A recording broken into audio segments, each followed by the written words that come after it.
జై శ్రీమన్నారాయణ. నేను మీ icon astrologer Gattupalli Suresh Babu. మనకి 2026 సంవత్సరం ఫిబ్రవరి 23 తారీఖు ఏంటనుకుంటున్నారా? మారేటువంటి గ్రహాలండి. ఇవి ఏ గ్రహమో తెలుసా అండి? కుజగ్రహం. ఈ కుజగ్రహము రాహుతో కలయికతో, అలానే కుంభరాశిలో రాహుతో కలయికతో రాబోతుంది. ఈ ఫిబ్రవరి 23 తారీఖు నుంచి ఏప్రిల్ 2 తారీఖు వరకు కూడా కుంభరాశిలో సంచరిస్తూ ఉంటుంది. అందులోనూ రాహుతో పాటు ఉంటుంది. మొదటిగా అధ్యయనంలో, అదే మొదటి భాగంలో, మొదటి వారంలో కూడా షష్టగ్రహ కూటమిలాగా ఏర్పడుతుంది కుంభరాశిలో. ఆ తర్వాత రాహుతో ఈ యొక్క ఏప్రిల్ 2 తారీఖు వరకు కూడా రాహువు కుజుడు కలయికతో ఉంటారు కాబట్టి ఆపోజిట్ సైన్ కేతువు కూడా వీరికి సహకరించేసి ఒక శుభ దృష్టి అశుభ దృష్టి ఇక ద్వాదశ రాశుల వారి మీద ఎలా ఉండబోతుంది, వారి యొక్క జీవితంలో ఎలాంటి మార్పులు రావబోతాయి. అలానే మరొక విషయం కూడా ఏంటి అంటే కనుక నూతన సంవత్సరం కూడా ఆరంభం అవబోతుంది. మన యుగాది నుంచి నూతన సంవత్సరం ఆరంభం కూడా ఈ కుంభరాశిలో రాహుతో పాటు కూడినటువంటి కుజుడు ఉండడం జరుగుతూ ఉంది. కాబట్టి ఈ మేర ఎలా ఉండబోతుంది ద్వాదశ రాశుల వారికి చూసినట్లయితే, ఎవరెవరి జీవితంలో పెళ్లిళ్ళు చేసుకుంటారా, ఎవరెవరి జీవితంలో అన్యోన్యంగా ఉన్నటువంటి దాంపత్యం ఉంటుందా, ఎవరెవరి జీవితంలో వీరి యొక్క రాహు కేతువు అందులోనూ కలయికతో ఉన్నటువంటి కుజుడు వీరి యొక్క శుభ అశుభ ఫలితాలు ఏ రాశి వారి మీద ఎలా ఉంటాయి, ఆ తర్వాత బిజినెస్ చేసుకునే వారు విదేశాలకు వెళ్ళే వారికి ఎలాంటి శుభ ఫలితాలు ఉంటాయి, ఏది ఎప్పటివరకు తెలుసా అండి?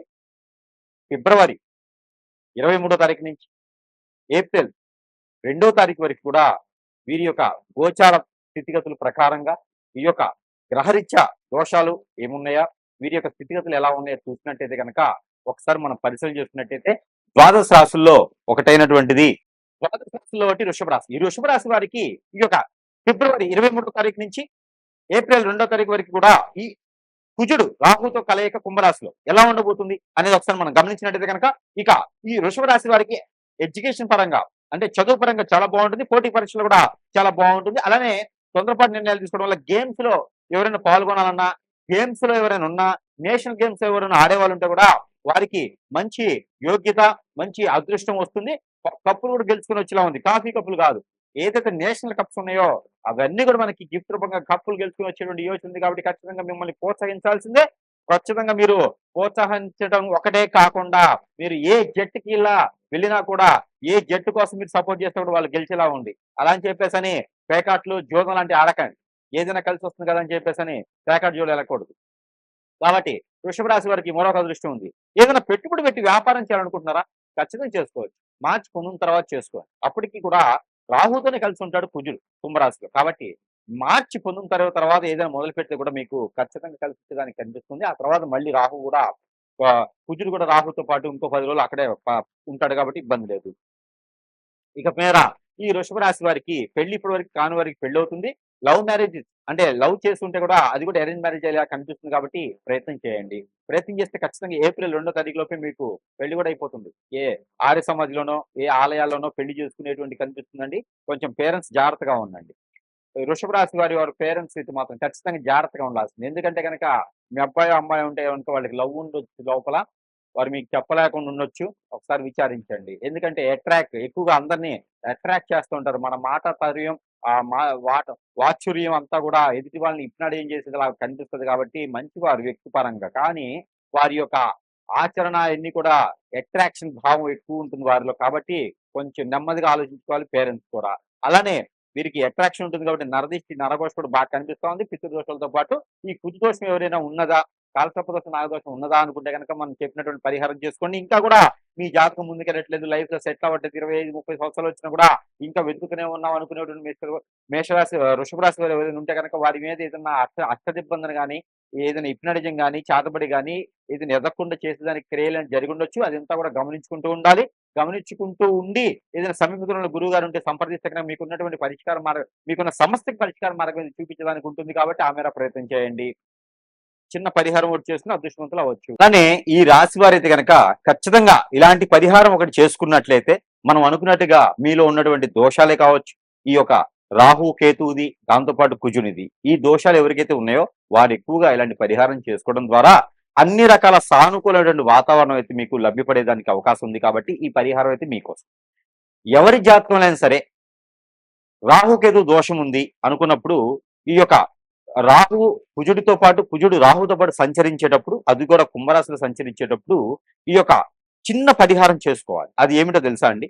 ఉలవలు ఒక పావు కిలో, గోధుమలు ఒక పావు కిలో, పచ్చ పెసలు ఒక పావు కిలో, అలానే కందులు ఒక పావు కిలో, ఇవన్నీ కూడా తీసుకొని మీరు నైట్ పనుకునేటప్పుడు మీ వద్ద పెట్టుకొని పనుకోవాలి. అంటే మీ తల దగ్గర కావచ్చు, మీ పక్కన కావచ్చు పెట్టుకొని పనుకోవాలి.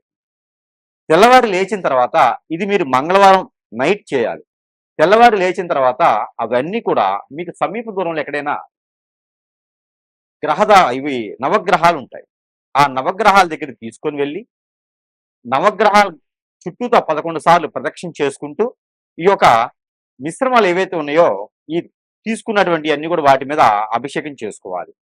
దాని ద్వారా మీకున్నటువంటి గ్రహరీత్యా దోషాలన్నీ కూడా చిటికలో పటాపంచలైపోయి మీకు వివాహాలు ప్రాప్తి పొందుతుంది. విదేశానికి శుభప్రదంగా వెళ్ళేదానికి ఉంటుంది. ఆర్థిక స్థితిగతులన్నీ కూడా మెరుగవుతాయి. అలానే మరొక పరిహారం పెసర గుగ్గిళ్ళు ఉంటాయి. పెసలు ఉంటాయి కదా! అవి గుగ్గిళ్ళు, గుడాలు వండాలి. ఆ పెసలు గుడాలుగా వండి ఒక కిలోంబావు సుమారుగా వండి దాంట్లో కొబ్బరి పౌడర్ ఉంటది. ఎండు కొబ్బరి పౌడర్ ఉంటుంది. ఆ పౌడర్‌ని కలిపేసి దాంట్లో బెల్లం లేదా షుగరు కలపాలి. ఆ కలిపినేసినటువంటిది నైవేద్యం ఏదైతే ఉందో ఇది ఆలయంలో ఎక్కడ రాముల వారి ఆలయంలో కానీ, కృష్ణ ఆలయంలో కానీ, ఎక్కడైనా శ్రీ వెంకటేశ్వర స్వామి వారి ఆలయాల్లో కానీ దీన్ని నైవేద్యంగా పెట్టాలి. ఆ నైవేద్యాన్ని ఇరువురికి కూడా మీరు ప్రసాదం కింద తీసుకోవడం వలన, ఇవ్వడం వలన కూడా దీని వలన మీకు అన్ని రకాల గ్రహ దోషాలు కూడా పటాపంచలైపోయి మీ ఆరోగ్య సమస్యలన్నీ కూడా నెరవేరుతాయి. అలానే ఈ రాసుల వారికి ఈ చిన్న పరిహారం అయితే గనక ఖచ్చితంగా మీకోసం. ఏమిటంటే గనక మీకు కుజు దోషం, రాహుకేతు దోషం ఏమైనా ఉందా? అయితే మీకు మీ పొలాల్లో కావచ్చు, ఒడ్ల మీద కావచ్చు, గట్ల మీద కావచ్చు, మీ ఇంట్లో కావచ్చు, నర్సరీలో నుంచి తెచ్చుకొచ్చే మొక్కలు కావచ్చు, మీరు అపార్ట్మెంట్‌లో ఉంటే ఆ మొక్క ఒకటి తెచ్చుకుంటే సరిపోతుంది. ఏమిటనుకుంటున్నారా? అరటి మొక్క. ఈ అరటి మొక్క గాని, అంటు గాని ఏమైనా ఉంటే తీసుకొచ్చుకొని, దానికి ఒక పసుపు తాడు అది ఎట్లాగా కావాలి అంటే గనక ఆడవారైనా, మగవారైనా సరే. ఒక తెల్లని దారం, మిషన్ దారం ఉంటుంది కదా! అది తీసుకొచ్చుకోవాలి. అది మీరు ఎంతైతే హైట్ ఉంటారో బొటనవేలు, కాలి బొటనవేలు దగ్గర నుంచి తల వరకి కూడా ఇలాగ కొలుచుకోండి. పోగులు పోయండి. ఆ పోగులు 9 ఉండాలి. 9 పోగులు పోసి, దానికి పసుపు, గంధం, కుంకుమ రాయండి. రాసిన తర్వాత ఆ దారానికి 7 ముళ్ళు వేయండి. 7 ముళ్ళు వేసిన తర్వాత దానికి ఒక పసుపు కొమ్ము కట్టండి. దానికి ఒక తమలపాకు కట్టండి. దానికి ఒక మామిడాకు కట్టండి. ఇలాగా కట్టినటువంటి ఆకులతో ఉన్నటువంటిది ఇది తీసుకొని వెళ్లి ఆ ఒక గురువారం రోజు కానీ, మంగళవారం రోజు గాని చేయాలిది. ఇది ఎప్పుడు ఏప్రిల్ 2 తారీఖులోపు చేయండి. ఇది తీసుకొని వెళ్లి ఆ అరటి కొమ్మకి, అరటి మొక్కకి కట్టేసేయండి. 3 ముళ్ళు వేసేసేయండి. వేసేటప్పుడు మీకున్నటువంటి దోషాలు ఏవైతే ఉన్నాయో, ఆ దోషాలన్నీ కూడా మీకు ఇంతటితో పటాపంచలైపోవాలి. ఉపశమనం లభించాలి అని మొక్కుకోండి. తర్వాత ఒక ముగ్గురికి అదే రోజున టిఫిన్సో, భోజనమో పెట్టండి.